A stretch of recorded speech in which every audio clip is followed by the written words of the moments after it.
श्री रामकृष्ण देव के उपदेश वचनामृत पृष्ठ क्रमांक 1156 परिच्छेद 138 नरेंद्र के प्रति उपदेश। नरेंद्र आदि भक्तों के संग में। श्री रामकृष्ण भक्तों के साथ काशीपुर के बगीचे में है। शरीर बहुत ही अस्वस्थ है, परंतु सदा ही व्याकुल भाव से ईश्वर के निकट भक्तों की कल्याण कामना किया करते हैं।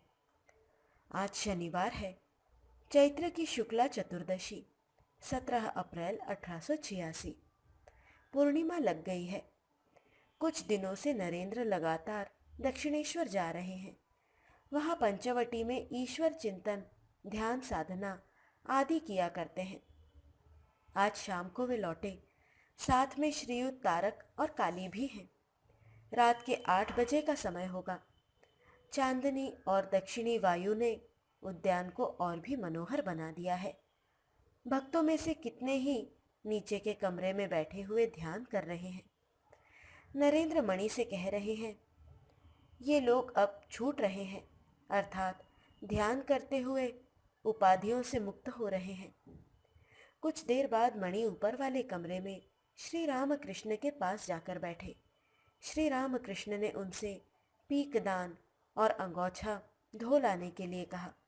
वे पश्चिम वाले तालाब से चंद्रमा के प्रकाश में सब धोकर ले आए। दूसरे दिन सवेरे श्री रामकृष्ण ने मणि को बुला भेजा। गंगा स्नान करके श्री रामकृष्ण के दर्शन करने के पश्चात वे छत पर गए हुए थे। उनकी स्त्री पुत्र के शोक से पागल हो रही है। श्री रामकृष्ण ने उसे बगीचे में आकर प्रसाद पाने के लिए कहा।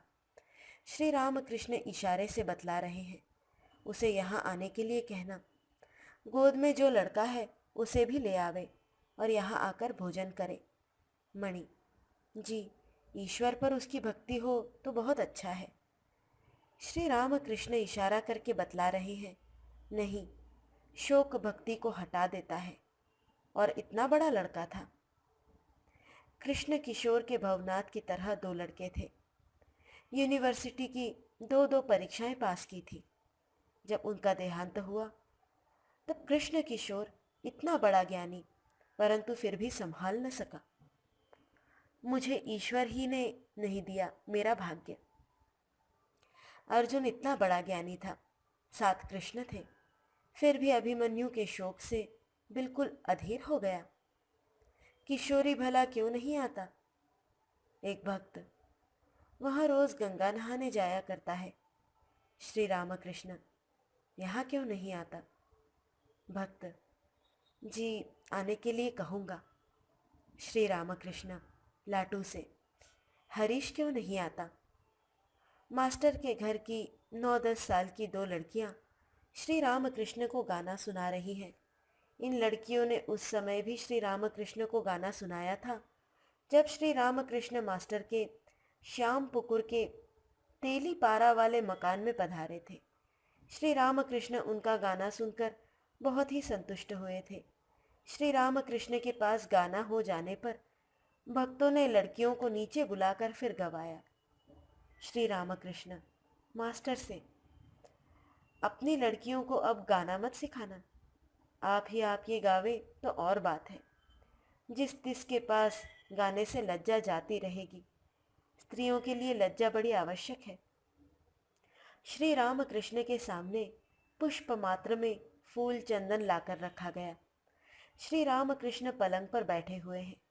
फूल चंदन से वे अपनी ही पूजा कर रहे हैं।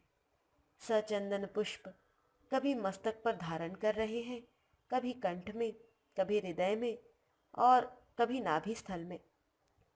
मनोमोहन कोन नगर से आए हैं। श्री रामकृष्ण को प्रणाम कर आसन ग्रहण किया।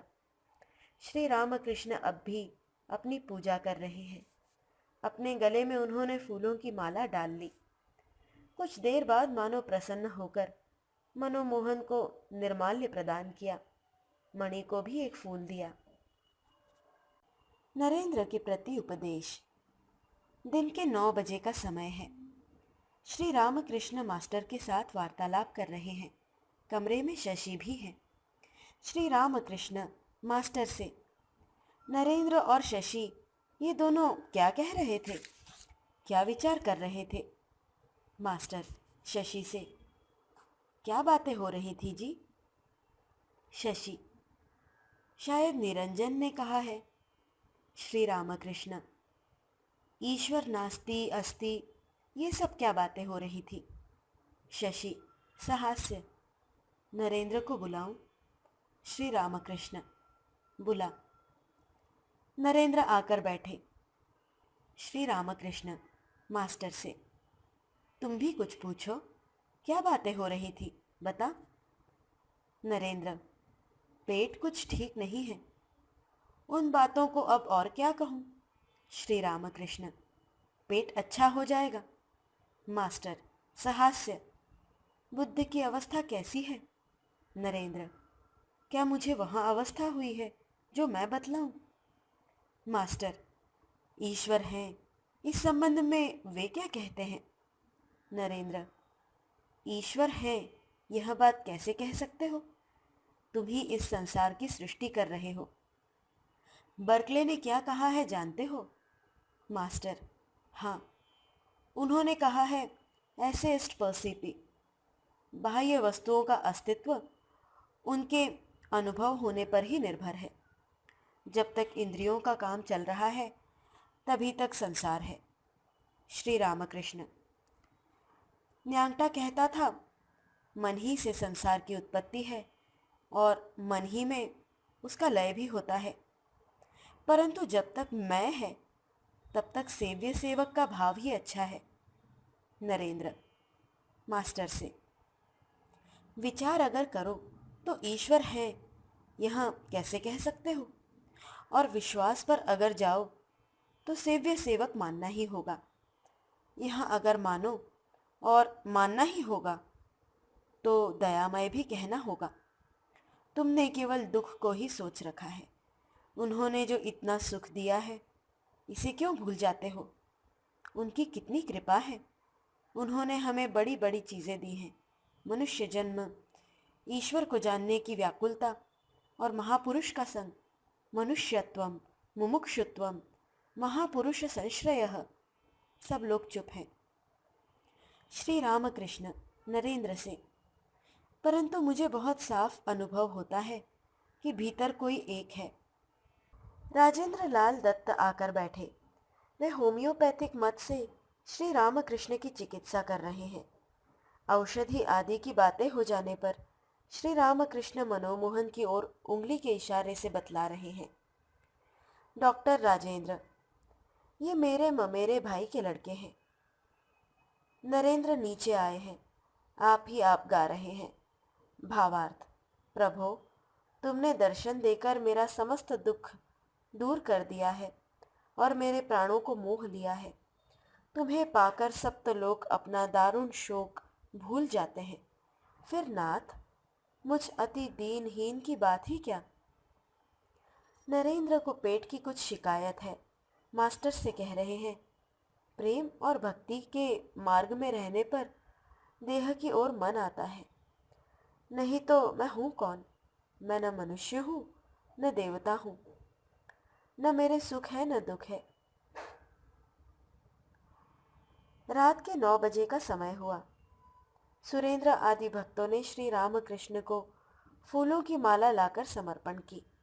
कमरे में बाबूराम, सुरेंद्र, लाटू, मास्टर आदि हैं। श्री रामकृष्ण ने सुरेंद्र की माला स्वयं अपने गले में धारण कर ली। सब लोग चुपचाप बैठे हैं। श्री रामकृष्ण एकाएक सुरेंद्र को इशारे से बुला रहे हैं। सुरेंद्र जब पलंग के पास आए तब उस प्रसादी माला को लेकर श्री रामकृष्ण ने सुरेंद्र को पहना दिया। माला पाकर सुरेंद्र ने प्रणाम किया। श्री रामकृष्ण फिर उन्हें इशारा करके पैरों पर हाथ फेरने के लिए कह रहे हैं। कुछ देर तक सुरेंद्र ने उनके पैर दबाए।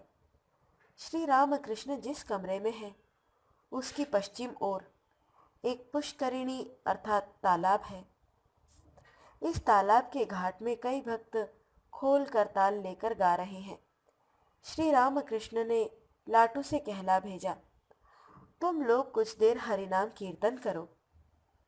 मास्टर और बाबूराम आदि अभी भी श्री रामकृष्ण के पास बैठे हैं। वे वहीं से भक्तों का गाना सुन रहे हैं। श्री रामकृष्ण गाना सुनते सुनते बाबूराम और मास्टर से कह रहे हैं, तुम लोग नीचे जाओ, उनके साथ मिलकर गाना और नाचना। वे लोग भी नीचे आकर कीर्तन वालों के साथ गाने लगे। कुछ देर बाद श्री रामकृष्ण ने फिर आदमी भेजा। उससे उन्होंने कीर्तन के खास खास पद गवाने के लिए कह दिया। कीर्तन समाप्त हो गया। सुरेंद्र भावावेश में आकर गा रहे हैं। गाना शंकर के संबंध में है। नरेंद्र तथा ईश्वर का अस्तित्व। श्री रामकृष्ण के दर्शन कर हीरानंद गाड़ी पर चढ़ रहे हैं। गाड़ी के पास नरेंद्र और राखाल खड़े हुए उनसे साधारण कुशल प्रश्न संबंधी बातचीत कर रहे हैं। दिन के 10 बजे का समय होगा। हीरानंद कल फिर आएंगे। आज बुधवार है, चैत्र की कृष्णा तृतीया, 21 अप्रैल 1886। नरेंद्र बगीचे में टहलते हुए मणि से वार्तालाप कर रहे हैं। घर में उनकी माता और भाइयों को बड़ा कष्ट है। अभी भी वे कोई उत्तम प्रबंध नहीं कर सके। इसके लिए उन्हें चिंता रहती है। नरेंद्र, विद्यासागर के स्कूल का काम मुझे नहीं चाहिए। मैं गया जाने की सोच रहा हूँ। वहाँ एक जमींदार के मैनेजर की जगह है। एक आदमी ने उसके संबंध में कहा था। ईश्वर फीश्वर कहीं कुछ नहीं है। मणि हंसकर, तुम इस समय तो कहते हो, परंतु फिर बाद में नहीं कहोगे। संशय भी ईश्वर प्राप्ति के मार्ग की एक अवस्था है। इन सब अवस्थाओं को पार कर जाने पर और भी आगे बढ़ जाने पर ईश्वर मिलते हैं, ऐसा श्री रामकृष्ण देव कहते हैं। नरेंद्र, जिस तरह इस पेड़ को देख रहा हूँ, इसी तरह क्या किसी ने ईश्वर को देखा है? मणि, हाँ, श्री रामकृष्ण देव ने देखा है। नरेंद्र, वह मन की भूल हो सकती है। मणि, जो जिस अवस्था में जैसा दर्शन करता है, उस अवस्था के लिए वही सत्य होता है। जब स्वप्न देख रहे हो कि तुम किसी के बगीचे में गए हुए हो, तब वह बगीचा तुम्हारे लिए सत्य है। परंतु तुम्हारी उस अवस्था के बदलने पर, अर्थात जागृत अवस्था में, तुम्हें वह बात भ्रम मालूम होगी। जिस अवस्था में ईश्वर के दर्शन होते हैं, उस अवस्था के होने पर ईश्वर सत्य ही मालूम होंगे। नरेंद्र, मैं सत्य चाहता हूँ। उस दिन श्री रामकृष्ण देव के साथ ही मैंने घोर तर्क किया।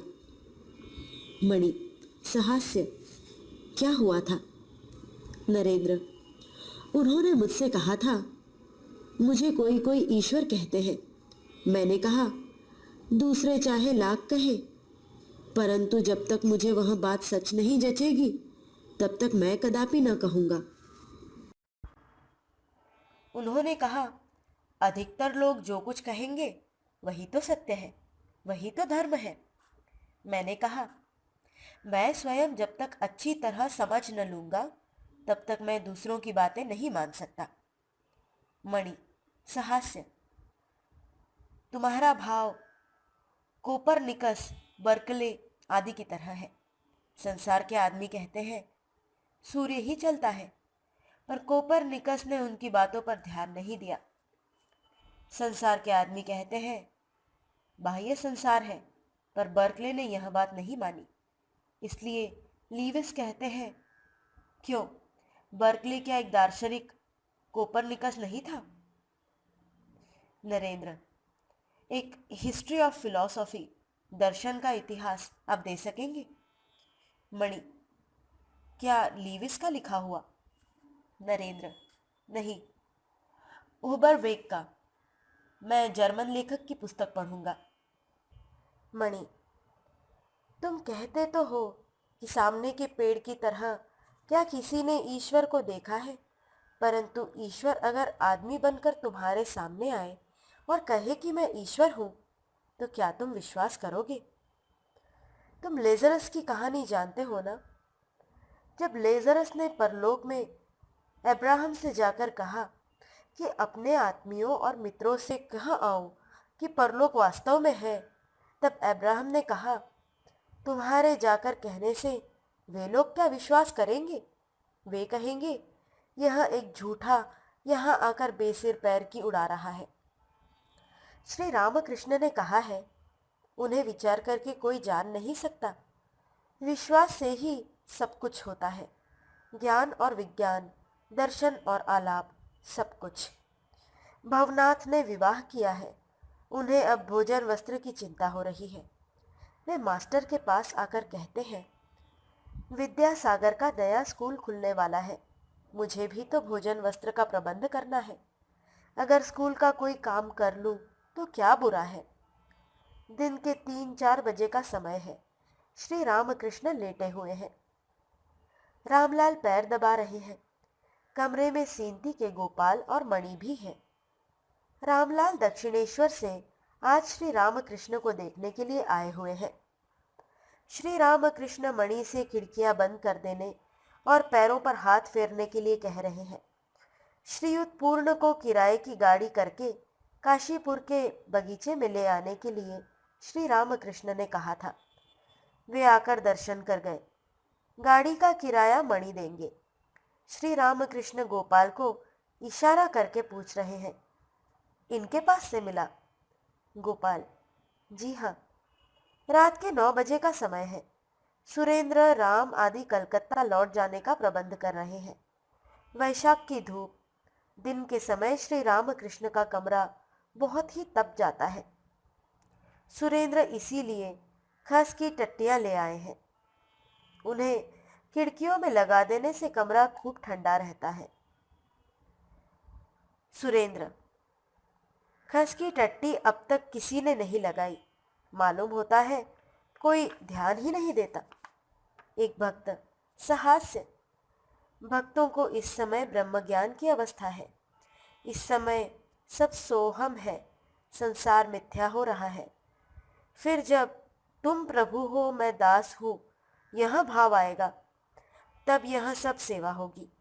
सब हंसते हैं।